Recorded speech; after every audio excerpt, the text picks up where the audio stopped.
Hello, my friends. Hello, my life warriors. Wherever you are in the world, welcome to the Day In, Day Out podcast.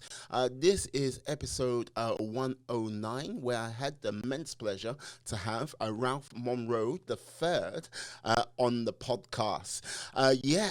He is a he is a loving husband, father, author, business owner, entrepreneur.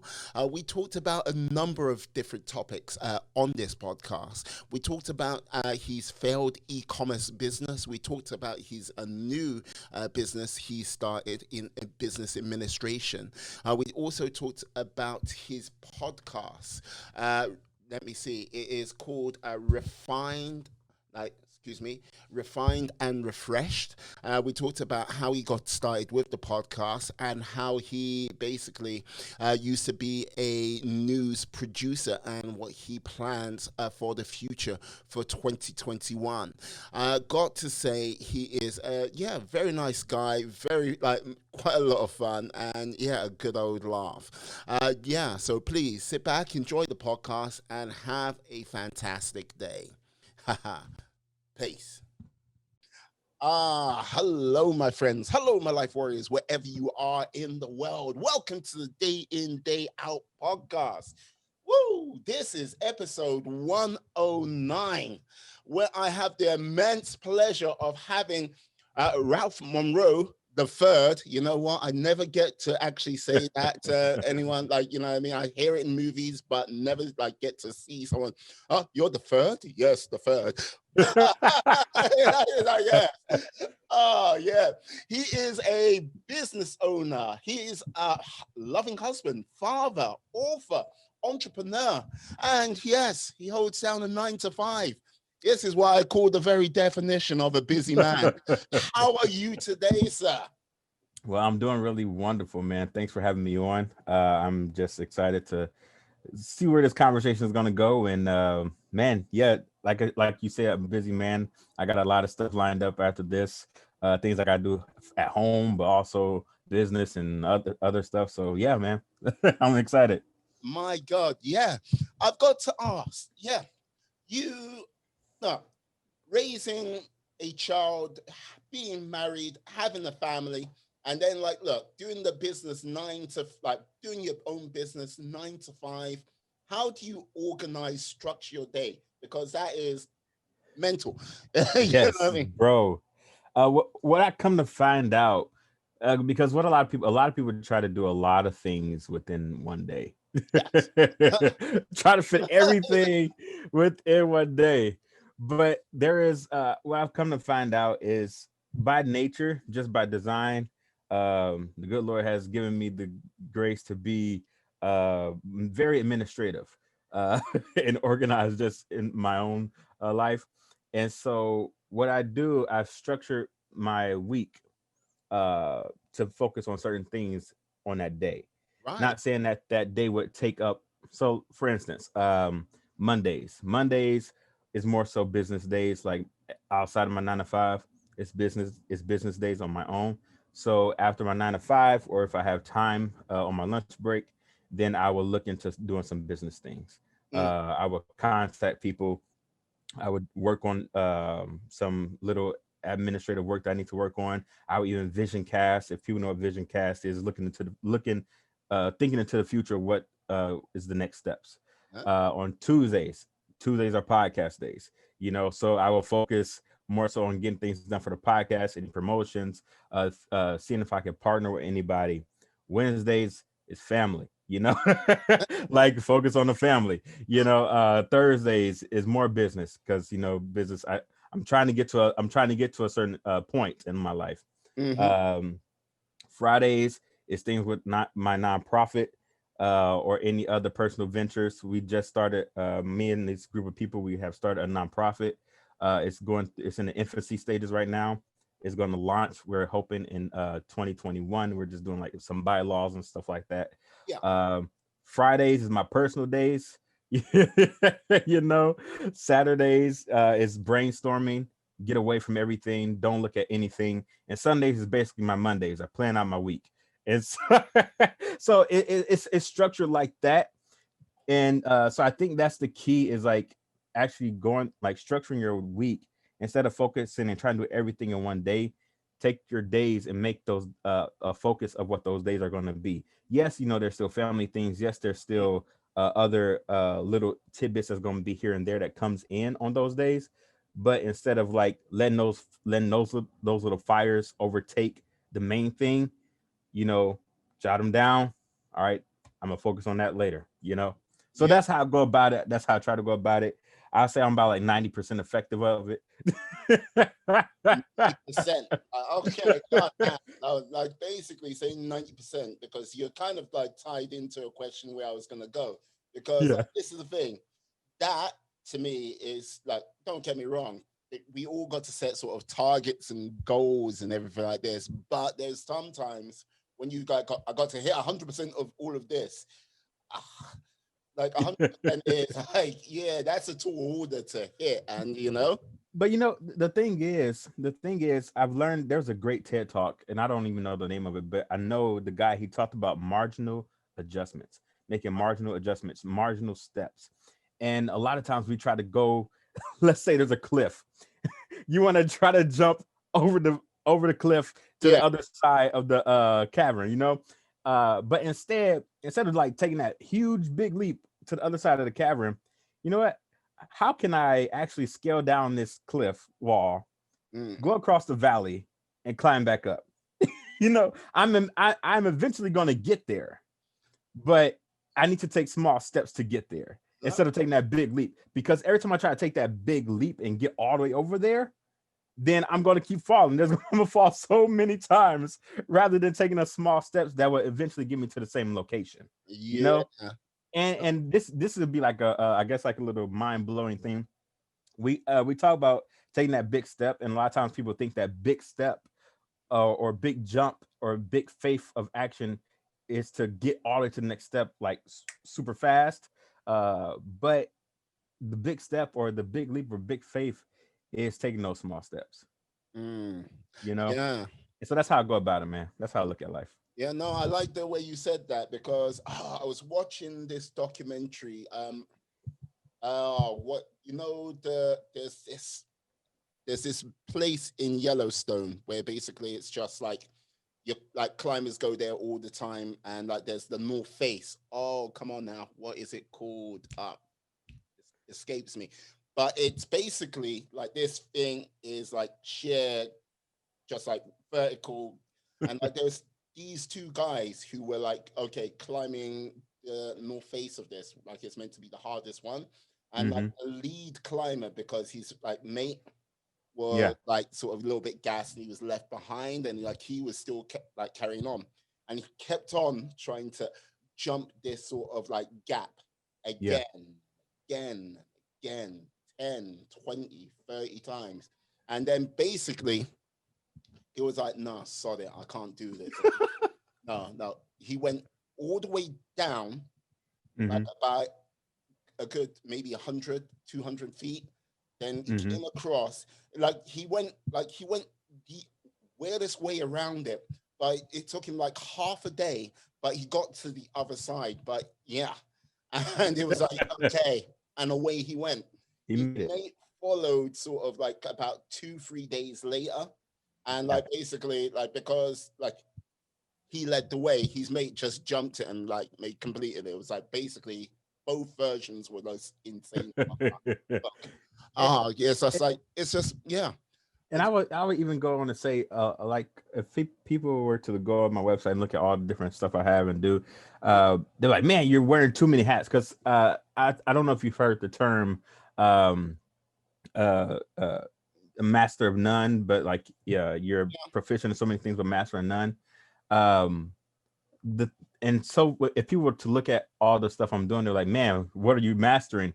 For me, if you go on my website, you can see my heart, my vision, and my Mm, mission in my life, which is to create legacy. So I'm everything that I'm doing is to build up generational wealth, generational legacy for mm, my children and the children's after them, but also for local communities and after that. So everything I'm doing is all part of that vision and that mission. mm, So what I'm trying to master what I'm trying to take on and do is do some generational work. Yeah. And all of these different things have a part to play in that. Yeah, but I would like when people go, yeah, you're putting on too many hats. You're like not mastering any like real skills because Hmm. you're so far spread out. But I would say you could argue you're just being the ignition point for it at this present time.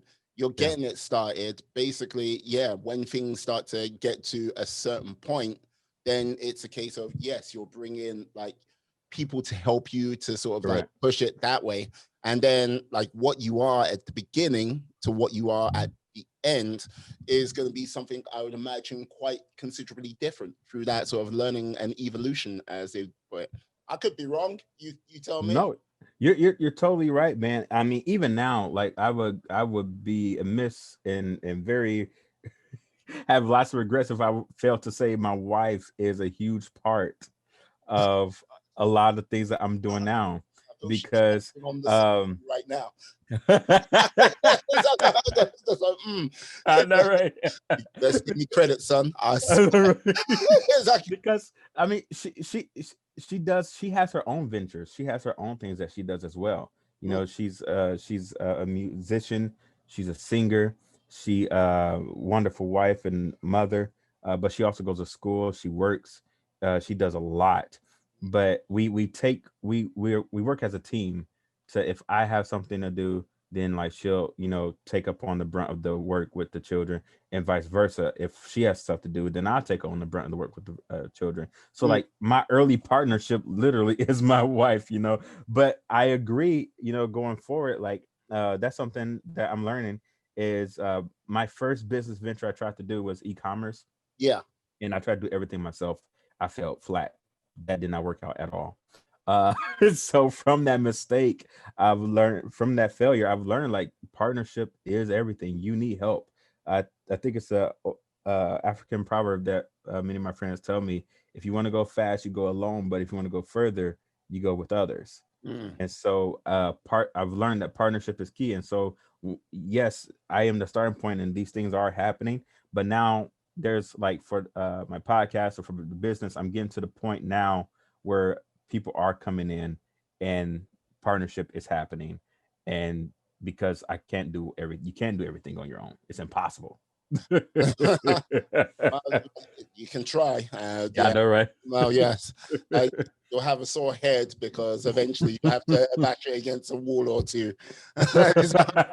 I was like, feeling dizzy, feeling dizzy.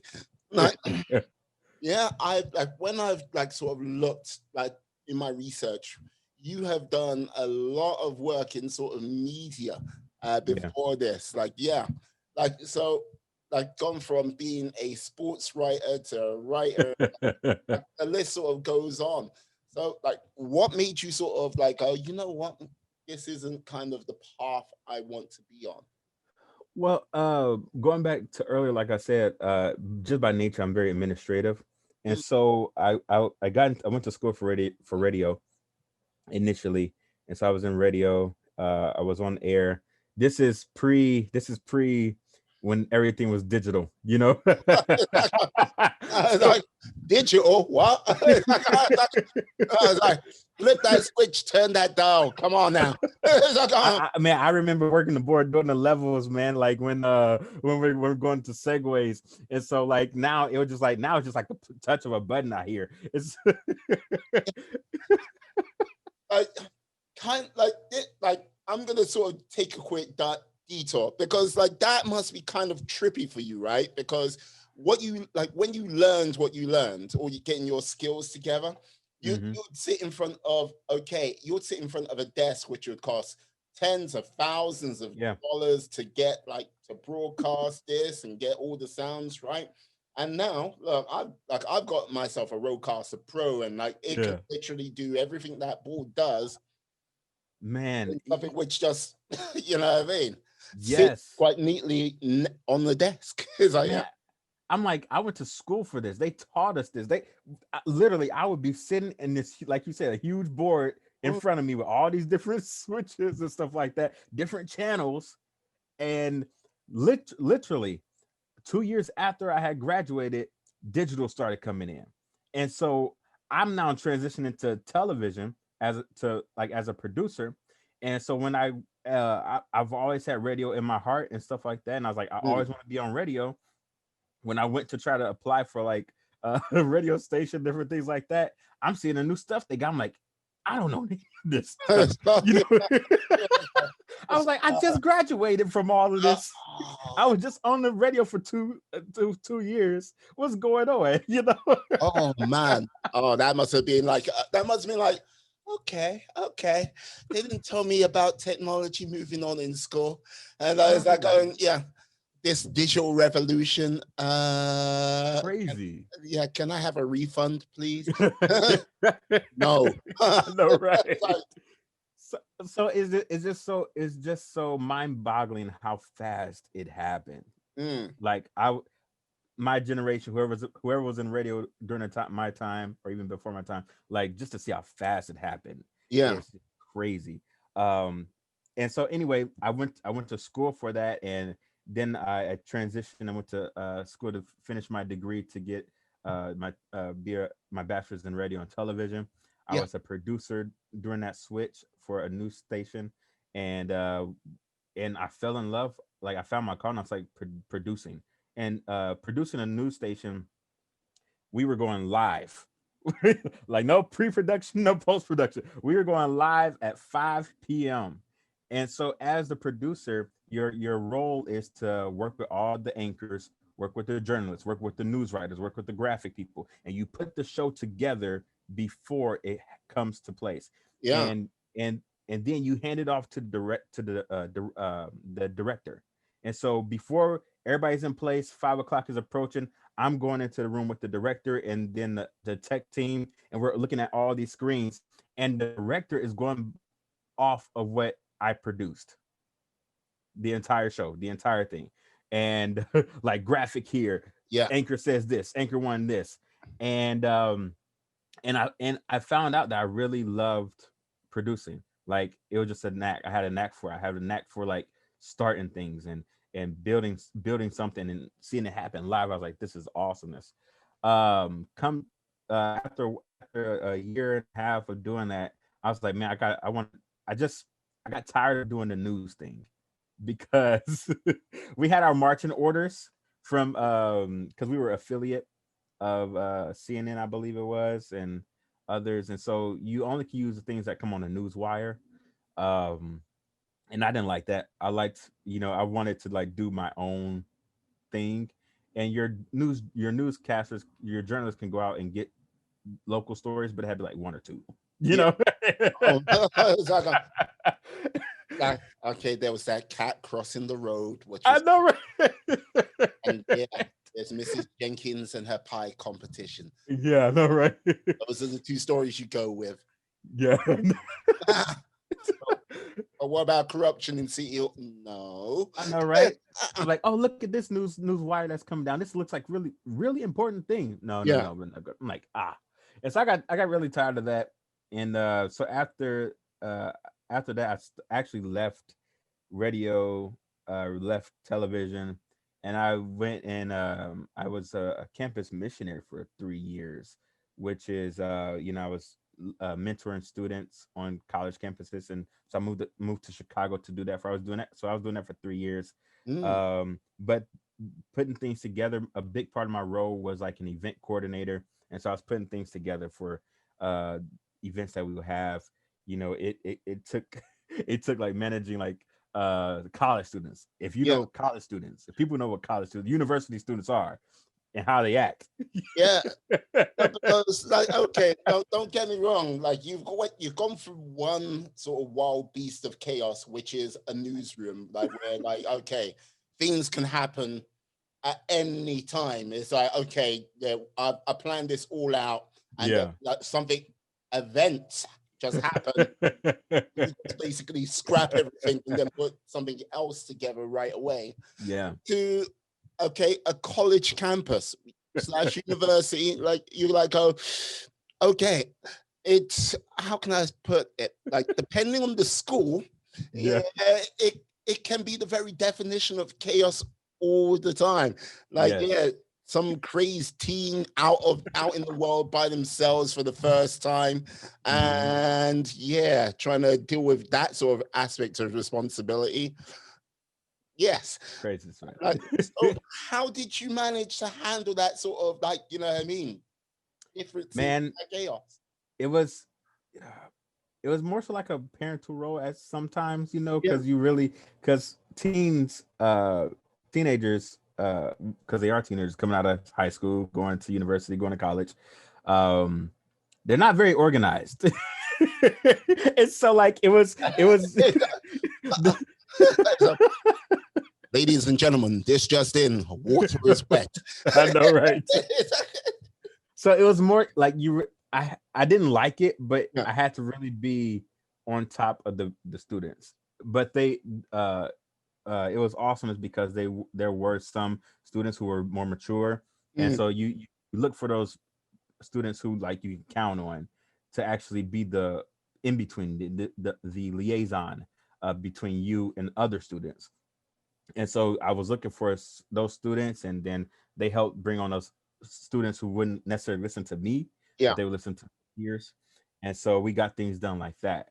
So after my time at college, at university, as a campus missionary, I transitioned to my first corporate job, which was working at a legal tech firm, which I still do to this day. We went through a big acquisition, then a big split into three companies. And during that time, I had to manage two separate entities because we were splitting. Yeah. And so me and this another coworker, we were like that in between. We're the glue as the split is happening, as they're splitting coworkers apart. This company will get the IT team, this company will get the HR team. We Yeah. had to be that glue to help hold things together. But during my time there, I realized this 9 to 5 thing, even though yes, it pays the bills, it helps. There's I'm nowhere near reaching what I want to actually get to, because I at that time I was like I want to leave something I want to leave a legacy. I want to build generational wealth. I want to build something for for the next generation. But I wasn't getting that at the 9 to 5. So I was like, I need to do something. Mm. And I, because of my skills of learning how to be administrative and managing and producing, etc., I was like, I can at least try to put something together myself. You know. Yeah. Yeah. Uh, uh, yeah. You can, and yeah. And I think that's the thing. The thing is that we tend to limit ourselves in what we can do. Mm. And for me, it just took learning about what was out there. Because like at this time, when I decided to actually take matters to my own hands and do some stuff, I'm what, I don't know how many years out of school. And so I'm looking now. I'm looking at all the stuff that's out there. I'm like, this is so easy. Like easy in regards to starting something. I Yeah. don't need $10,000 to start a business now. No. No, I agree with that. And so when I saw that, I was like, wow, because it blew my mind. Because at the back then, if you want to start a business, you need some place to be. You need a location. Uh, but now with how digital things are, if I want to start a clothing company, there's things like Printify, Printful. Yep. I could start something, sell merch like that, and don't even have to have a building. Yeah. No. No. Keep- I. Yeah. No. This is the thing. I agree with you 100%. It's very easy to start something these days. yes. the the problem, like, this is where it comes into, because it's so easy, and like the capital cost to start anything for a Hmm. lot of things is zero. That means it's like entry for all, if you get what I mean. Yes. uh, Yes. and then basically sort of fighting and getting out of the noise of the many. That's where Hmm. the sort of difficulty lies, and I think the staying power and the sort of commitment and discipline comes into like being able to go, okay, I'm starting this, and I want to Yeah. get to here. Yeah. I might have to take a whole load of zigs and zags to get there, and this is where I need to be, and maybe it's not the destination I picture at that present, like when I Hmm. get there, but it's Yes. like being able to be committed to do it, and like you know what I mean, yeah, print on demand. That's like get that right. That's great. Building the audience for your podcast. That's great. Building like a mailing list for people to get in Hmm. contact. That's great as well. But I don't think many people understand that side of it. They see the Yeah. final result Yes. from many people who have been successful, but they don't actually understand the actual process, what goes behind it. Yeah. Yeah, no, that's so true. And that's the first thing that's how my first business fell through. Mm. Because I saw I've I seen the story. Yeah. I got caught on that, that YouTube binge watching thing Oh. where you see that the clickbait of, hey, I made $10,000 by selling this on Shopify, or I did this by e-commerce. I'm gonna show you how to do it, but you click on it and they never show you how to do it. Never do. It's like, look. It's like, look. This is the thing. Yeah, I made $20,000 on like doing like Amazon selling. It's like, Yes, yeah. yes. But if you purchase my course, Exactly. And so I got into that. I didn't buy no courses. I'm very conservative with my money. And so I didn't buy any courses like that, but I was like, I'm gonna look into this and see if I can do this e-commerce thing because it sounds good. I Mm, mean, it looks good. And so I started it, had the got the business license, etc. I learned a lot of good business stuff. I've tried to learn about anything, even if it's a failure. mm. But what I come to find out, my competition is Amazon. My competition is Walmart, Target, because It's like it's like going, yeah. It's like, oh, wow. You know what? That's like getting into a ring with Mike Tyson in his prime, yes, and like basically, it was like, yeah, he took everything you own. Go get him, Mike. Yeah, yeah. exactly. Like, that's why I go. I'll be in your corner. I've got the towel right here, man. Like, when should I throw it? Throw it now. I know, Yeah, right? it can hit you. Yeah, no, throw it now. Throw it now, please. Oh, It's true though. Everything I had on my website, Amazon had it on theirs. mm, My I sold mine at a lower price, but they can get it in one day. You can get one day shipping with Amazon, mm. And so it's like you can't compete with that. Yeah, I think it's a case of you like in that sort of situation, you've got to have something which is so kind of unique to yourself, or Yeah. like has to hit a special niche in such a way that you can sort of circumnavigate that sort of like the big players like your Amazons, Walmart, Exactly. or whoever that might be. So like it's tricky by all means, but I'm still saying it's always worth going for it because you never Hmm. know. You never Yeah. know You never know. because you've like you say you've learned a lot from like the failure of your e-commerce business, but it hasn't deterred you for starting something new, has it now? Yeah, no, and that's the thing. I had to go back to the drawing board of what what business I would want to do, but also what, like you said, what's my niche. Mm, I that's when that's when I actually kind of honed in on like doing something specific for a specific people for a specific purpose. yeah. Um, and so I was like, what am I good at?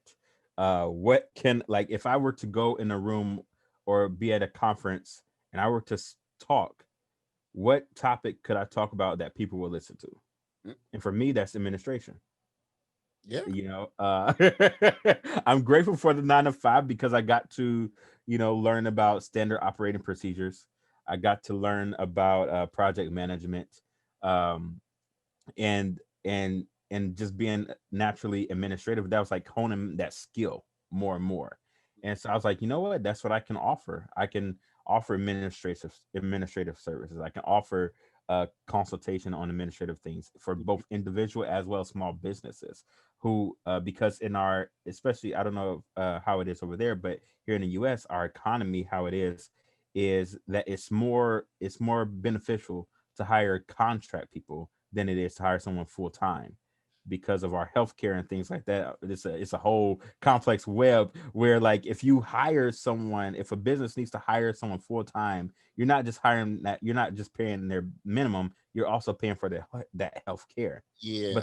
But because healthcare costs are so high, et cetera, small businesses can't do that, and so they look for contract things, uh, i.e., Fiverr, etc. Mm. And so I was like, I think I can tap into that niche. I have experience. I'm very proficient with things. And the difference between something that I can offer is I can offer my services on a contract basis, where people don't have to always go online to find who they need, that person to do stuff for them, but Yeah. they can just they already know, okay, I'm in contract with this person, this business, I'm gonna do that. And so I started off as like freelance, just saying, like, put my stuff out there, like, I could do this for you, and people started to respond, and people, it was like retention rates was there, and I was like, I think I should start, like, turn this into a business, because I'm making money. Mm. I'll, I'll applaud you there. Yes. I'm making money. Like, I expect to see your wife's hands come in right now. That said, yes, yes, yes. It's like, it's like, praise the Lord. Yeah. It's, yeah, no, right, exactly. And so it's like I'm making money, but again, I was thinking about my ultimate goal, my ultimate vision, which is leaving something, leaving a legacy behind. Mhm. And so, in order to do that, I would like to create a business to be able to pass it down to my children or whomever. And so, what happened was, I was like, how can I take all of this administrative services, knowing standard operating procedures? How can I take this, form it into a business, and get people on, come alongside, come on board, and even provide help for those who need a job? Because now I'm at a point to where I can hire someone, or I can hire someone as a contractor, but that is good, because that helps that person, with extra finances that they may need, Yeah. you know. And so, yes, I've been, like I said, I brainstorm, think Mhm. of how I could do, how can I turn this into a profitable business. And that's where I'm at right now, is keeping these clients.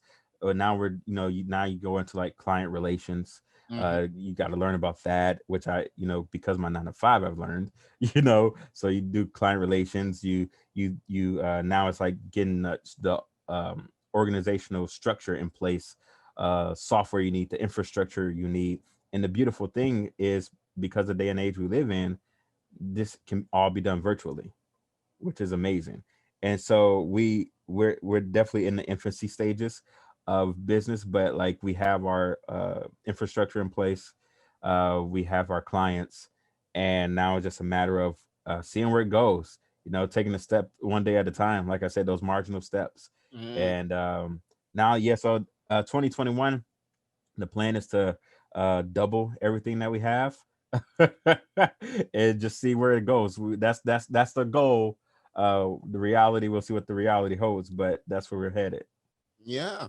Okay. Like that. So it sounds like 2020 with all the fun things which have gone on so I far. know, right? Yeah. It's like, yes.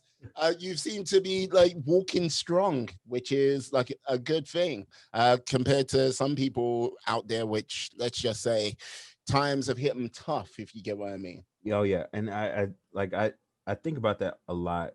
For me, one thing I learned growing up, my grandfather, he taught me, is your response is everything. How you respond to situations, how you respond to the circumstances around you, is key. Because he grew up. I mean, I don't know the year, but he dropped out of school. He had a third grade education, and I will never forget what he told me. Because right now, where he's at, he owns about 6 homes. He had a third grade education, but he started working for the city after some time. Hmm. He lived in a time where things weren't very easy for black people in America. I But can't imagine. It's like, we made such progress. it's like, yeah. Oh. But I remember he's we were sitting on his porch and he told me, he said, Ralph, I have all of this, by God's grace, I have all of this on a third grade education. He said, you have a college degree. Now let me see what you can do with it. Mm, And so he instilled in me my response. And so when external circumstances come, I'm affected by it just like everyone else is. What if it's job loss or if it's mentality, because it can do a lot to your psyche. Just being vulnerable. I'm gonna start going to therapy soon, just to because I was like, man, I think I'm on the verge of some depression. right. Not depression where I'm not gonna do anything, but depression to where you're just on autopilot. You're doing stuff. You're mentally gone, but you're physically just going on autopilot doing things.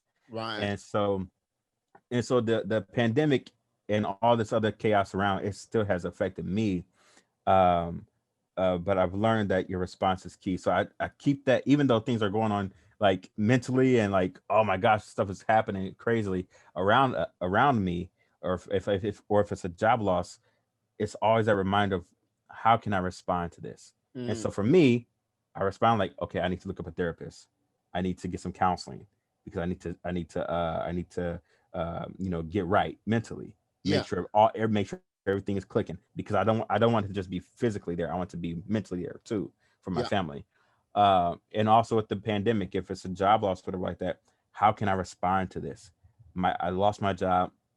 If that's getting up to go get unemployment, or if that's like maybe this is the time where you can respond and like think of something you can do to earn extra cash. Your response to every situation is key. And it's not to dismiss like the feelings or the situation. You understand the situation, you understand the feelings, Mm, you understand the frustration and the hurt and the pain that comes with everything. But yes, that happens. Okay, so now what are you going to do? What is your next step? mm, And so your response is either you respond in a profitable, a productive way where you get better, or you respond in defeat and things you can go lead down a path where you can become bitter. mm. And so I've learned, and hopefully this can help somebody, is that your response is key in everything, Yeah. even in failure. Your Yeah. response, how you deal with it. Yeah. No, I agree with that. Like, because like this is the thing.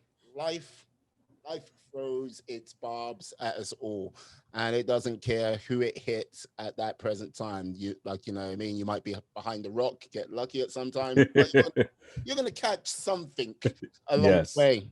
And like this is the thing, I would often say, yeah, how you react to this, but like the whole thing is react, I think, is the wrong sort of word to use, but response, like coming, like your response in either a positive, negative manner, that's the only thing you can control Hmm. when stuff goes down. And I would say many a time, and many a person, I would say I'm one of those not responded in the most positive way when like throws that bar at me. That's like, yeah, but you know what I mean. You get but up and you but that's the natural thing, and that's the awesome thing. Like even if your first initial response is like not productive to your psyche or your or where you the next steps you want to take, you still have another chance to respond mm, even in that negative response. yeah.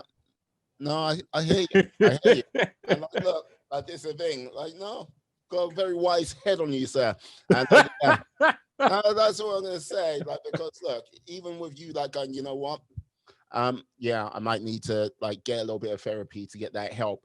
I Mhm. think that's a thing which a lot of people fail to do, knowing when to like go, you know what?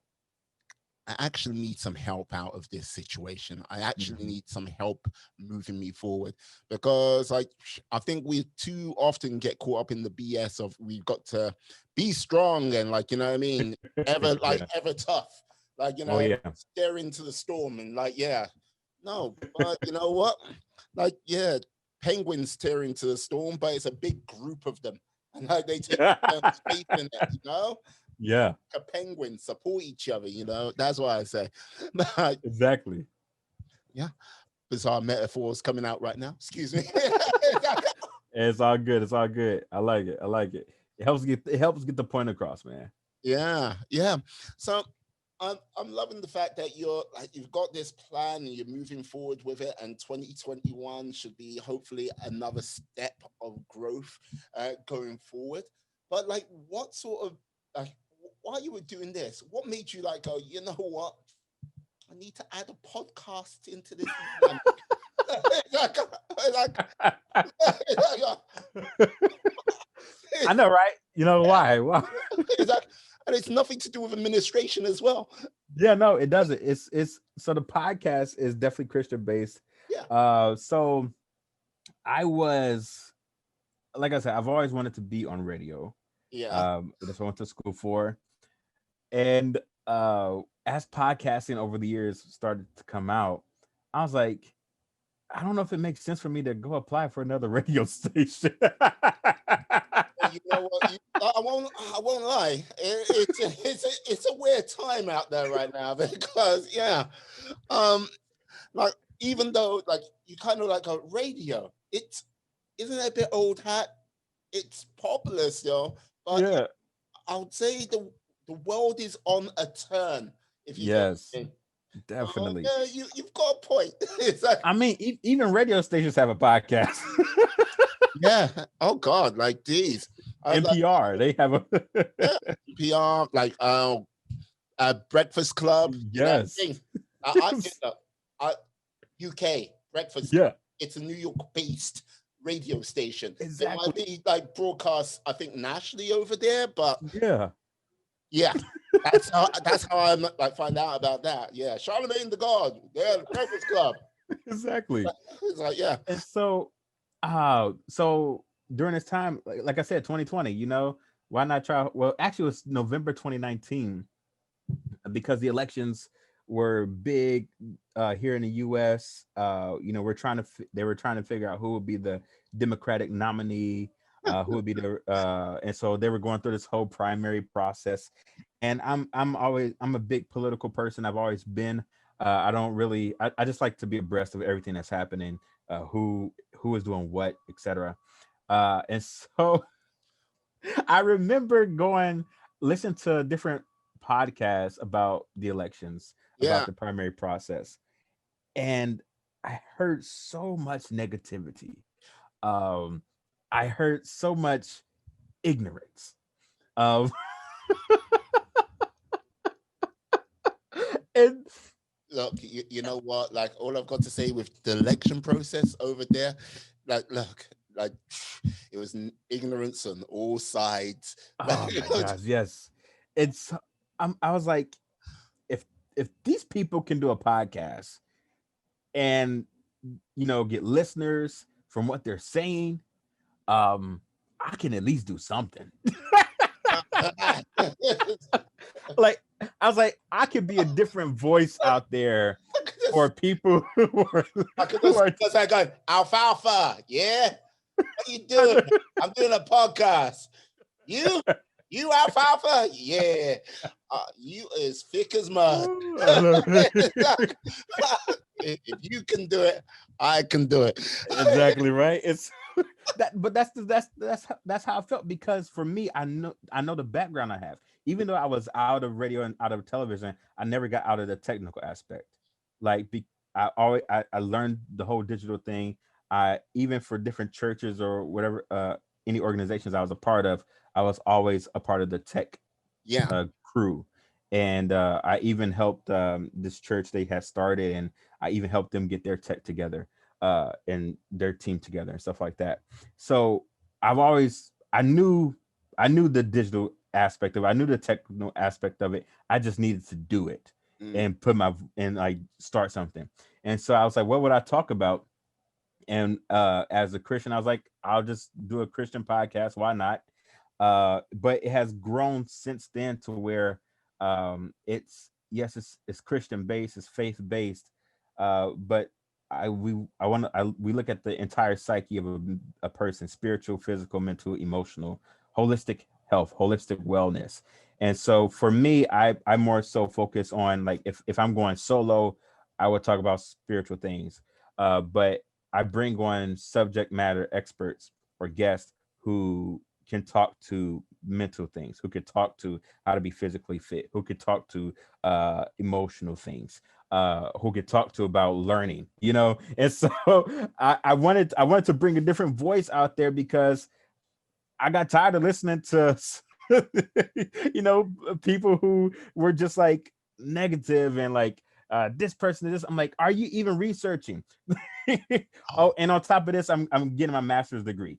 So I'm doing masters right now. A master's that's not and so for me, I'm like, Wait. Uh, at this moment in time, are you painting like the 16th chapel with your I just got to ask because, like, yeah, like, I'm about to just get up and leave this conversation. Go, hey, let's call out to my lady and go, hey, baby, I need to do more stuff right now. Like, about to get your master's. Like, okay, come on. because I'm like, I have the tools to be able to research, find things out, bring people on who can speak to these different things, and be a different voice out there for people who going through this crazy time.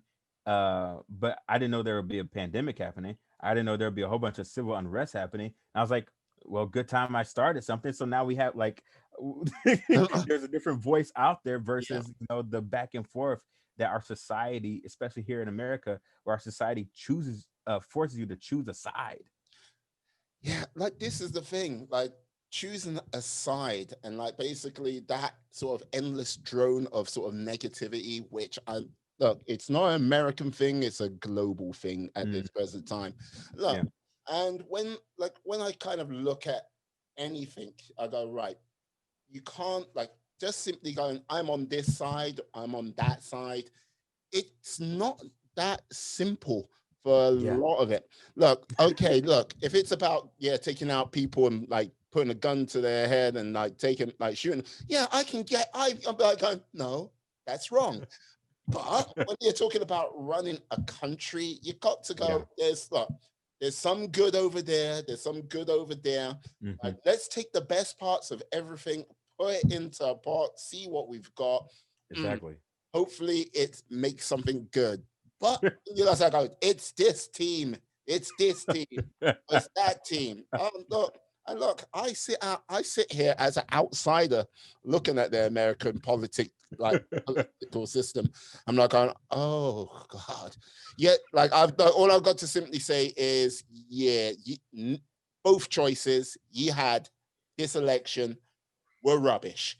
Yeah, Absolutely shocking. I yeah, one guy who was desperately trying to remember what day of the week it is. The other guy, so egotistical, it yeah. was just laughable. And like, yeah, it's like, yeah, I've got to just, wow. Man, it has, and it has been like that for many many years with different choices that we've had. It's just it's very it's a complicated thing, and so I man, I feel like that's why I feel like I did the podcast, because like I said, it goes back to my whole vision thing. My whole vision is to leave a legacy behind. Yeah. And so the podcast flows into that. What legacy am I going to leave behind? If I die, at least people will know that they can go back to the podcast and listen to some episodes that spoke to politics in a positive light, in regards to like not taking two sides, or but in looking at the bigger picture. They can go back and listen to things that talk about mental health, emotional health, like keeping your psyche and stuff like that. And so it funnels back into my whole vision and stuff like that I have for my life. Um and so that's why I started the podcast. Well, I started because I was like, there's some ignorant stuff out there, but that's why the podcast has continued to keep going on. No, but like this is the thing. What kind of makes me like juggle is because look, yeah, you go, yeah. people don't do their research. It's like if you're sitting in front of a Zoom camera, right? That Yes. you connected to a computer, or you could Yeah. have a phone and just simply like going, is that correct? Yes. And this is the thing that blew my mind, because like I said, I've always wanted to do a podcast, Yeah. and so I would listen to a lot of them, um, and I would listen to a gamut just because, um, and some of the uninformed ones that I would listen to, I was like, even if it's your opinion, yes, you're entitled to your opinion. Yeah. You have to know and understand that people are going to still listen to your opinion and take it and form, and from that opinion form another opinion that you may have um, helped create, if it's decisive rhetoric, then that's what your words have weight, it has value, it has meaning. And so one thing, I don't take that as a I don't take that lightly. you know it's like, even in opinionated podcasting, I would say, even in opinion pieces, uh there's people who are listening to it and taking it to heart, and running with it, and it's creating this schism within our society. Mm, And so, hopefully the podcasts like yours, mine, and others, where we actually sit down and listen and talk, and and try to inform people, hopefully it can help bridge that gap and that schism that is there. mm. So yeah, that's why I continue to do it. Yeah, no, no, no. It's a very valid point. Like, because like reason why I started my podcast, like, yeah, when you like, this is the thing. What no one really tells you when you're a kid growing up. It's like, okay, oh yeah, you see the crew of friends you're running with right now. Yeah, we're like a legion.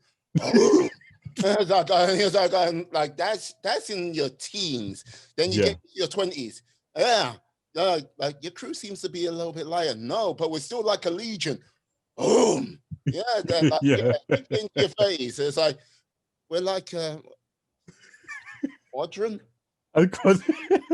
Oh, and, and when you get like, I'm now in my 40s, and it's like, yeah, Yeah. it's like going, okay, yeah, we're like an elite unit. It's like we see each other like on occasion, and we get Exactly together right. on occasion, and Yeah. like, yeah, that's it. And as time goes by, you know how it goes. Yeah, you go from legion to like squadron to like, yeah, unit, and then it's like, yeah, these are my ride and die people, Yes. and that's it. And then yeah, you just find yourself like, yeah, being a little bit more sort of set in your way. Hmm. Like for Yeah. me, it was about learning and growing. So it's a case of, yeah, I talk like this over the course of a year. I've spoken to so many more people on a Hmm. sort of more in-depth conversation, not like, hi, yeah, right, how you doing? Yeah, can get out of my way. I need to get that. It's like, oh, you're new here. Oh yeah, great. Yeah. Uh-huh. Right. Uh, John, is it? John, yeah. Who's that? I think his name's Jason. I'm not too sure. But yeah, it's a case of, yeah, I've had much more in-depth conversations. I think the power of a good conversation, and like I'm not trying to be hippy dippy or anything like this, Yeah.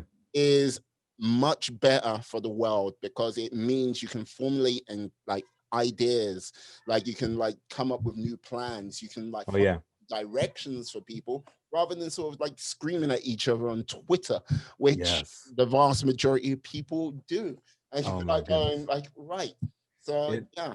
And 140 characters or less. oh yeah. And none of those characters more times make sense. You know, Right. it's like going, oh.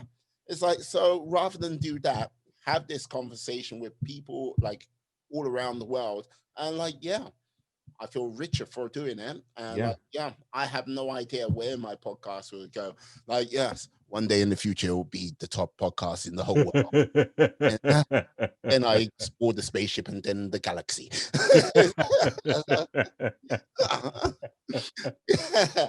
I'm But right there with you, man. yeah. So like this is the thing.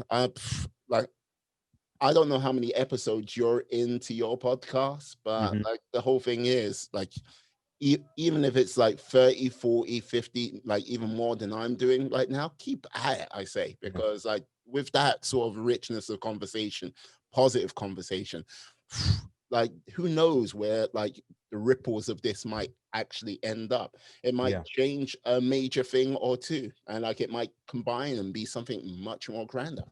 So No. true, man. So true.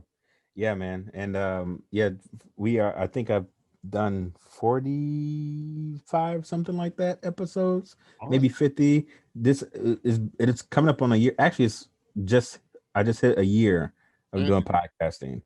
And it went by fast. it, it does. Like, yeah, like no doubt you must really had the same sort of start, pause, Yeah. start, pause, start. Oh yeah. Oh, okay, we're on our way. Yeah, Okay, yeah. yeah. Like it's the thing, man. Like 40, like 50 episodes. Like, you know what I mean? Hmm. Yeah. Yeah. Like, goddamn, you're doing much better than like I would say 95% of anyone who starts a podcast. It's like most people, I think the majority of people like I started a podcast. It's like great. 4 episodes later, I've stopped my podcast. It's like, it's like, Oh man, but I think that's another like valuable lesson is consistency is key. Even with business, mm, with school, with podcasting, with life, consistency is key. mm, Um, just be consistent. If you're being consistent, then you'll see the fruit later on.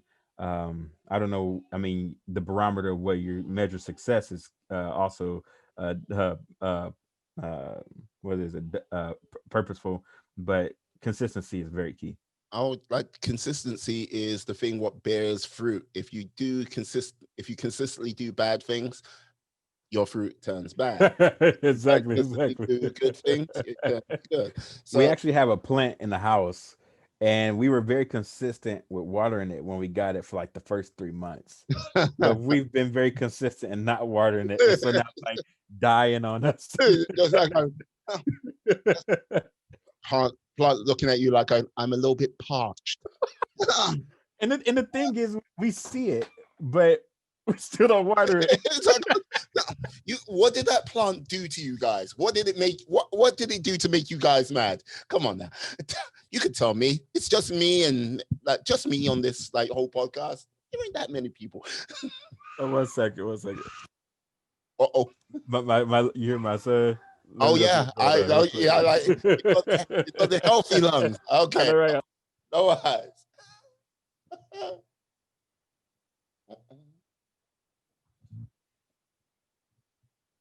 Yeah, the wife holds it down. So whenever there's a tag team that needs to happen, bam, we. Yeah. All I've got to say is the little man's lungs were strong. Like you know, when I, I, he needs attention, he needed attention. It was just like, okay. I heard it. I was like, I think I should go. Yeah, yeah. I was just going, yeah. I don't want, But yeah. like I said earlier, man, there's the focus of every day, but things happen, and so you go do it. Oh yeah. Well, this is the thing. Like that was the call from your boss, like telling you to get to work. It's like, look, it's like, it's like, Yes, yeah, indeed. I'm the boss of this household. No, you're not. No, no, no, no, no, no, you're not. you, you don't know it, but you are the employee of literally everybody. Get used to it. It's like, Oh yeah, man, it's like, yes, he's at that prime age. He's at 3. He's 3 years old. We have oh. another one who is 4 months. So yeah, we're in the thick of it. Oh yeah, my next door neighbor's got a combination quite like close to that. Like, but like the whole thing is like their little man they've got is like something like 3, Uh huh. 4, and like the older daughter is like something like 7 or 8. So it's Yeah, yeah, so it's just like yeah, moved on. Oh, dear me, it must have been. Oh, let's say 2020 working from home type situation must have been tough at times. I know, right? It's Awesome. glad to see you here all the time. Now, let's talk. What do you want to talk about? I don't know. It's like, what do you want to talk about? Well, I've got to do some work here. No, no, I that's know, right? boring. But let me talk about this. I mean, but yeah, that's the thing we definitely with this pandemic have to. That has been a challenge, but it's been a challenge. It's been beautiful to deal with. Is working from like if you're able to work from home Mm, and be home much more, and so it's like just navigating that dynamic of working while being home. If you have children, with your children just there constantly, and just being able to like navigate that because and but I think with this pandemic, I guess the silver lining, if you want to say, is that it has caused us to, it's forced us to put a pause on our rat race of life mm, and begin to see things that may need attention or where we're at uh, uh, personally as a society and where we're going. So I think that that's the silver lining of all of this, in my opinion. yeah. No, I think it's gonna cause a course correct for quite a lot of people with the way they live their lives, what they want to do, and basically where they want to go. Because Yeah. uh, it's like this is the thing. I don't know about yourself, but whenever like people like leave our lives, moving on to the next level, like there is this moment where you have this like, oh God, I must seize the day and embrace life, and now this, I've got to like see this place and go here, and then like something like a week later, 2 weeks later, that Yeah. sort of that thought drifts away, and it's like, oh yeah, I miss that person. Blah, blah, blah. I've got to get on with this, and you forget that quite quickly. This year has been kind of in your face with it Oh for yeah. a very long time. And no, don't get me wrong, there are some people which have like gone, yeah, just getting back to it. But I think there's a lot of people which are like going, yeah, I hate where the direction my life's going, and I need to change Mhm. that now. And if I can't get Yes. that change going right now, no. Yeah. And there's people like yourself which are starting businesses and stuff like this. And like, look, the greatest businesses for the next sort of 10 to 15 years often Hmm. come out of like economic hardship because yeah. Yeah. I mean, yeah, extremity can be opportunity if you allow it to be. Hardships, and it like I said, it depends on how you respond to it. Um, I could have like I think for the first 2 weeks or something like that when the pandemic happened, I was just chilling. I was like, yes, I don't have to go into the office anymore.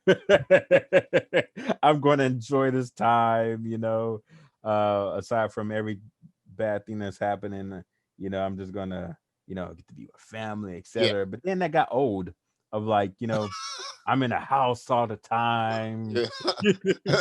What am I gonna be doing with my life right now? Mm. There's only so many episodes of Tiger King you can watch. Exactly. Like, It's a yeah, so definitely I definitely am grateful to be able to start a business and it grow even in this economy, in this situation that we're in. mm, Um and so I think the key thing is even with hardships, um looking for those opportunities, looking for opportunities within a hardship. I would say even as advice for people, if they're look around you, look in your community. Um, what do you see that you can give assistance to or help to, and do it? There's over 8 billion people in this world. Over 8 billion people in this world. Um, any what I'm doing or what you're doing or what the person next door is doing in regards to like business or whatever like that, it's nothing new. mm, um, there is always a subset or a small niche of people who need your help yeah. or services. So look for those opportunities, because it is fulfilling. It gives you purpose, um, and that way you won't always have to, rely on the job to like give you purpose. Because Mm, I think that's what a lot of people, I think that's where a lot of people can fall, in mentality and security, is when they trust in their job to give them purpose. mm.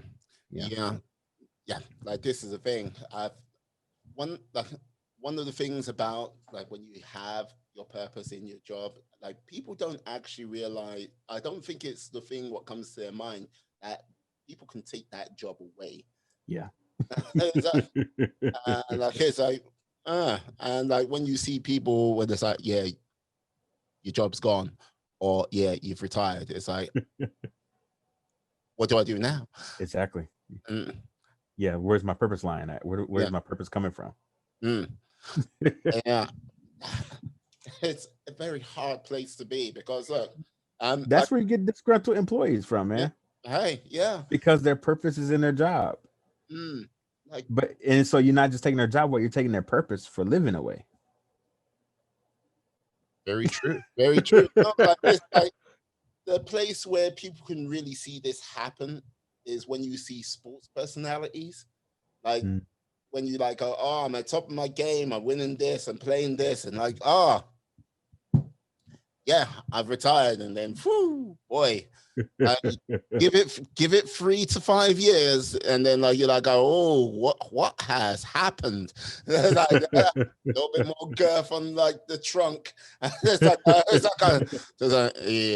it's like and then when they're trying to find a new way in Hmm. that, it's very like some find it like they walk into presenting or something like this, or they find Hmm. something else.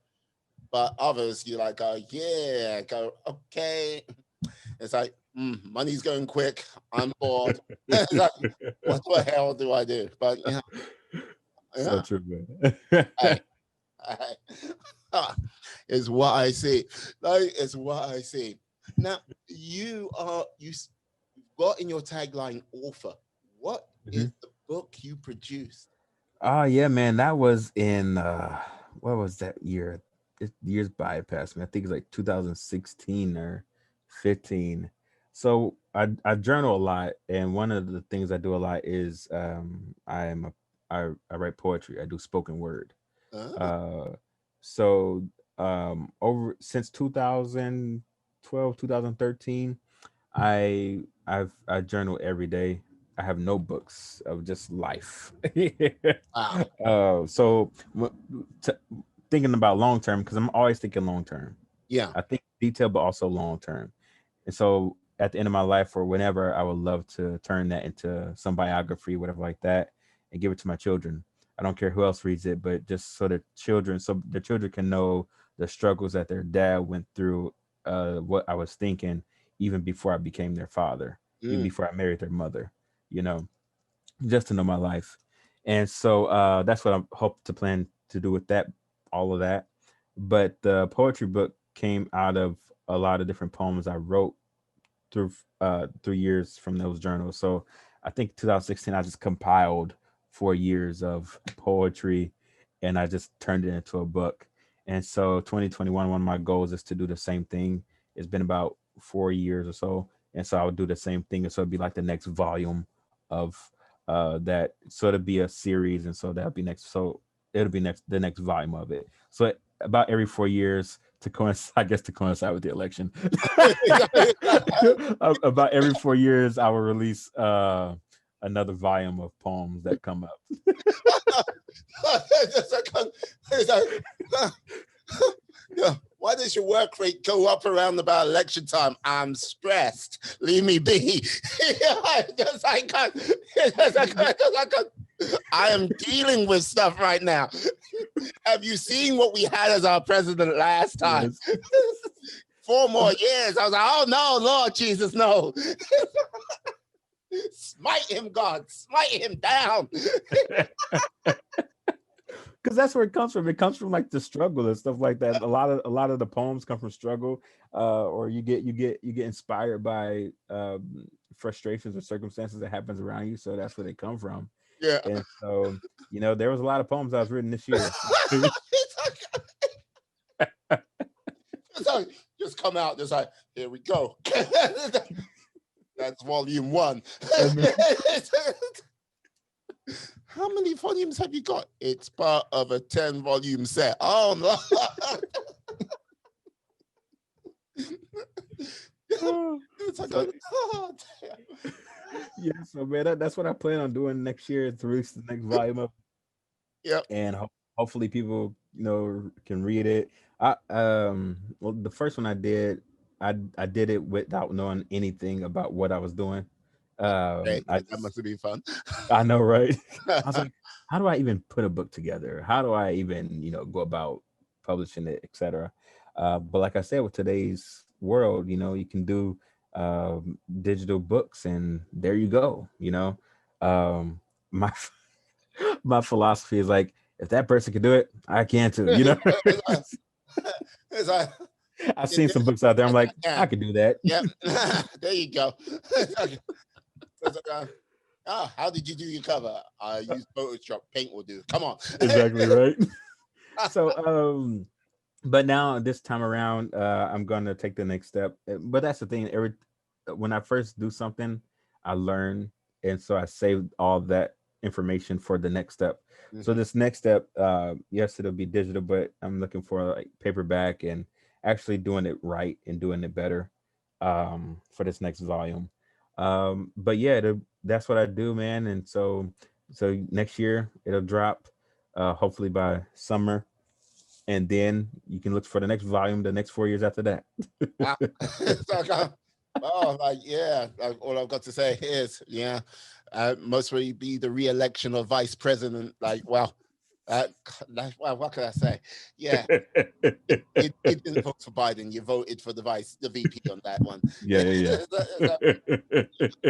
It's like, how can we get a woman to be president? Sneak her in as the VP. yeah. So true.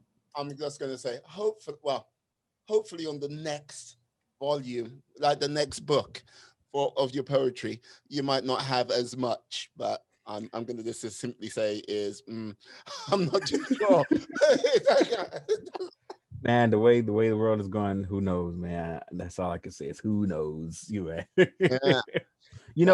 Depend on you will be able to know what's happening in the world if the volume of the book is either positive or negative. If you're reading the volume and there's a whole bunch of like frustration poems or like poems of dark outlook, then like that was a bad 4 years. Yeah, you know what? Just be like, man, I read your book of poetry. Look, I had to put on Baby Shark and eat a whole bunch of Prozac. But I don't know. It's like, how many did it take? Whatever landed in my hand. There was just like Baby Shark. Oh man, it's so true. Oh, thank you. It's like, this has been fun. I've got to say. Now, I know what your plans for sort of 2021 are with regards to illustration business, with regards to the book. Like, have you kind of looked beyond 2021 to like 2023 or 2024? Okay, look, okay, maybe not 2024, 2025. Let's just skip past that. Yeah, because I think I'm very good at vision casting. I'm always like casting vision, which is thinking about the future, like next 2 5 years, etc. I don't know. I don't put a timeline on the. I don't give like the exact year of like when this is going to happen, but I know where I would like to things to be and go. Yeah, but let's just talk about the next 3 years. Where I want to see things the next 3 years. I would with the business, I want us to be able to be at a place where we're hiring contractors to help with administrative things that small businesses can't hire full-time people for. so that we can help out small businesses. I would love to be at that place where that is where we are a mainstay in that niche community for small businesses who can't do who needs help administratively. So I would love to see that. Regards to the nonprofit, like I said, it's in the infancy right now, but I see us sponsoring and scholarshiping people, not just educationally, but the nonprofit is all about the spiritual, physical, mental, and emotional health of people. So sponsoring people, if someone needs to go to a therapist, sponsoring that person. If someone is like committed to get fit, there'd be, of course, there'd be some parameters, but we would gladly sponsor, pay for your gym membership or something like that for the whole year. Mm, Different things like that. But I would love for us to do things in the local communities that are impoverished. That's the main thing, and to bring financial literacy there. Do conferences within that community where we're showing people the resources and information that's available to them, but also leaving them with something that they can begin to take steps uh, for, to better themselves and also their community. Because that goes along, like I said, it goes alongside, leaving, doing generational work. mm, So I would, so like the next 3 years, the nonprofit at a place where we're just in business just going.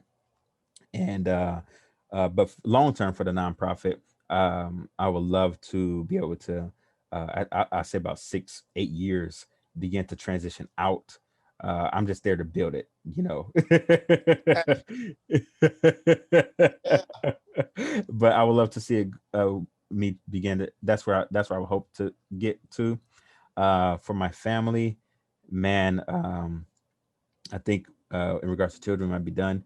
I don't know, maybe one more, but but I would love to be at a point in the family where like the family business is the main breadwinner, Mm, where my son and my daughter can begin learning about the business or like what we do and how we do it. Um, in regards to books, I plan on putting more books out there, podcasts, and I hope the podcast is continuing to go on. But I will. I have a talk today with someone else. I have a plan to set up a network of podcasting because I want to transition out of podcasting, but become the producer of many mm. podcasts. That's what I did in news. So I would love to produce because I know a lot of great people, great minds. I'm like, you should be on. You should do something.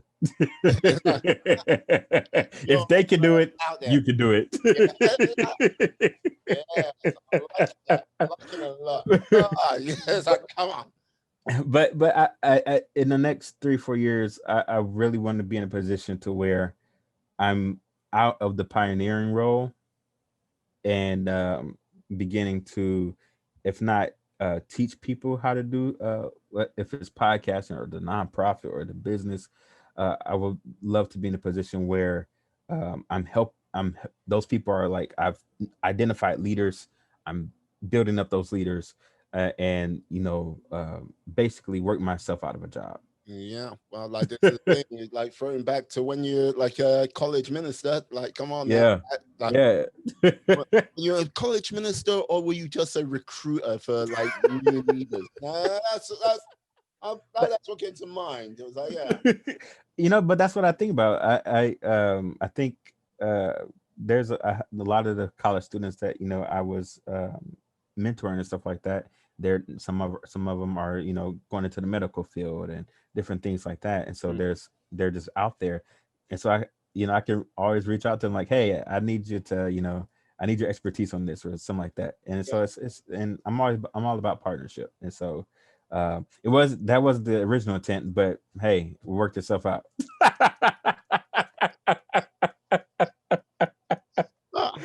Ah, loving that. Brilliant. That's brilliant. Now, oh, okay. Now I have to ask, like, is there like with regards to like this focus organized version of yourself, which is like, yeah, doing the podcast, setting up the business administration, like, yeah, basically looking to mentor and like like help people in your community and beyond. It like has there been sort of any sort of key piece of literature you've read to sort of help you with this, or is there just Mm. being self-taught? Yeah. One, I do listen to different podcasts to help, you know, give me information. Uh, but I do have other literature. I have I read this. This is called the 360 Leader by John Maxwell. It talks about developing your influence from anywhere because leadership is influence. Yeah. So I read that. I've read a lot of books. There's another one that I'm finishing up. It's called Be Humble, Stay Hungry, Always Hustle. It's called the H3 Leadership. And so that's about business, about you know, taking care of yourself, but partnership, etc. Mm, So I read books like that. Those are two that come to the top of my mind. Historically, I do read biographies of people who have already done stuff, uh, because I just like to pick their. I like to see how they thought, and it doesn't. These people are not necessarily business people, but it's just people in general. Like I'm reading W.E.D. Du Bois, mm, The Soul of Black Folks, and so you learn a lot about things of what they did, such as like the Freedmen's Bureau, and how they tried to, after slavery, how they tried to integrate black people into their own properties, etc., and how that process went, even though ultimately it failed because, you know, hey, well. but um, but you but but through historical readings, I see, I read those things and I take those things into consideration. Like, okay, how did they try? What did they try to do? Um, and anytime I see anything with business or organization, then I just take it and I write it in a journal. And of course, from my own observation and experience, then I just come up with like, okay, what does it look like for me? Yeah, Uh, and so just taking all these different things, eating them, consuming them, and then um, it comes out into whatever vision that I have, you know. I hear you. I hear you. Ah, yeah. Like this is the thing. One book I would say you should read, Mm-hmm. especially with the realm of business, like Phil Knight, founder of Nike, Mm. called Shoe Dogs. Shoe Okay. dogs. Yes. Basically, uh, the way the sort of organic sort of journey of how Nike, well, Blue Ribbon when it first came out Mm-hmm. became Nike, and then Mm. basically being floated. People we met along the way, and basically, let's just say, if there's one thing you take away from this book, is cash flow is king. Cash flow, cash flow, cash flow, and like yeah, if you don't have cash flow, you are doomed. But Yeah. yeah, but you get to hear his story, how he's moved things forward from there.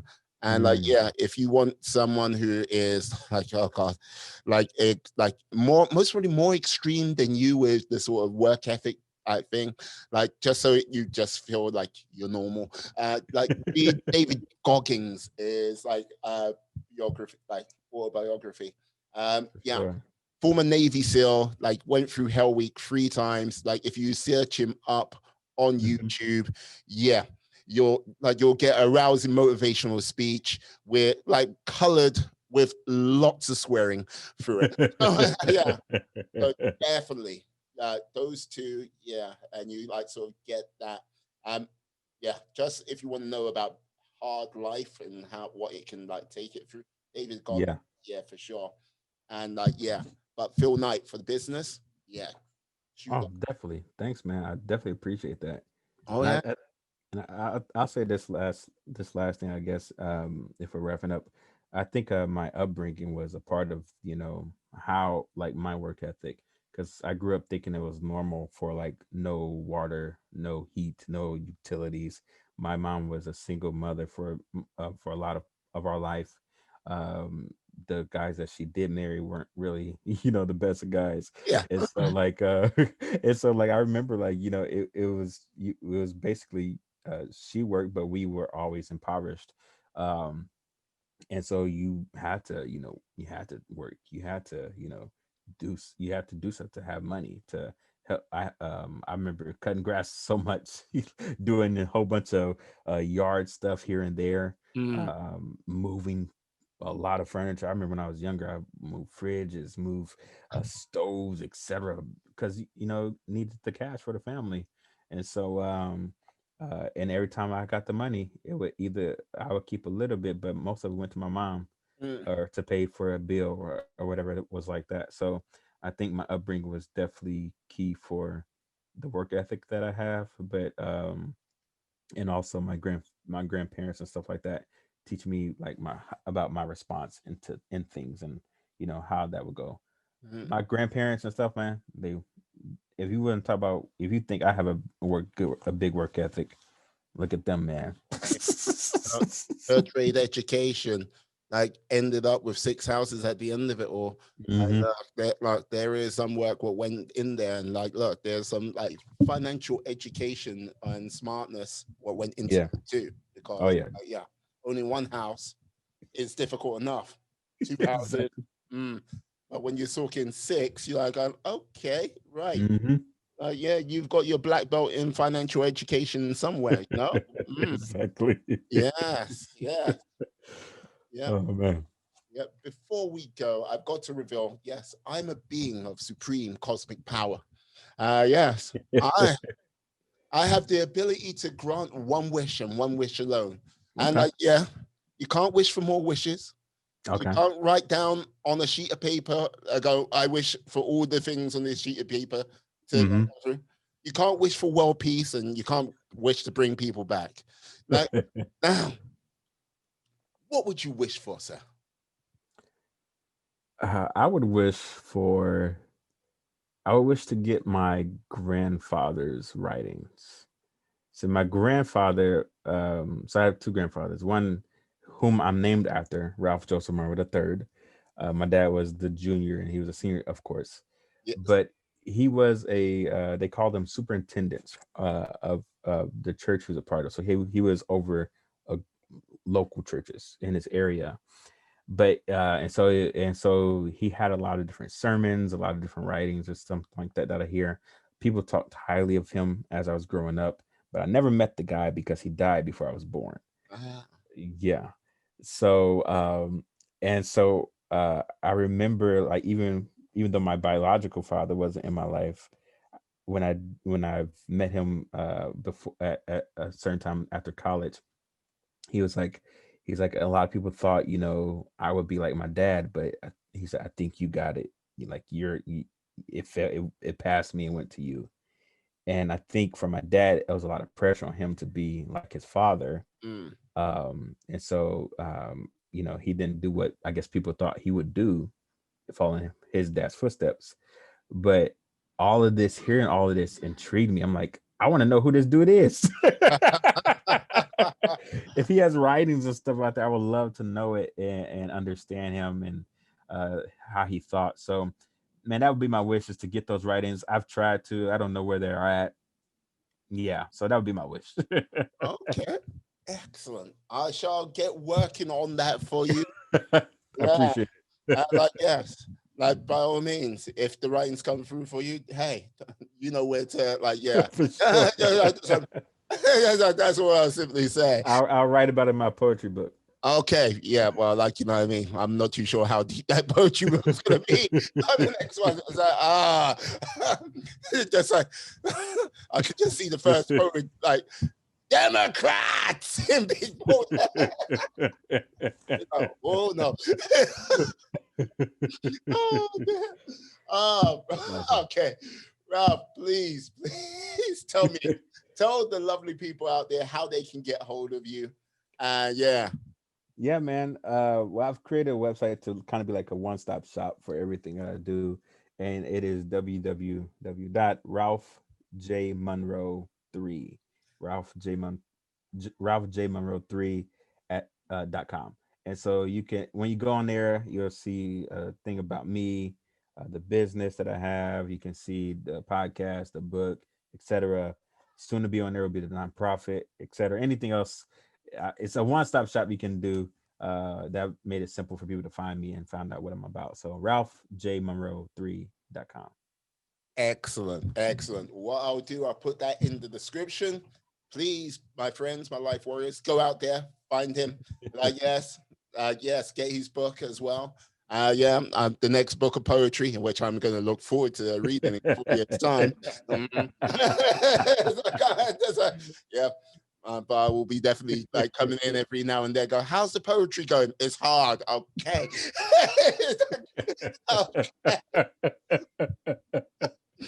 Yes, indeed.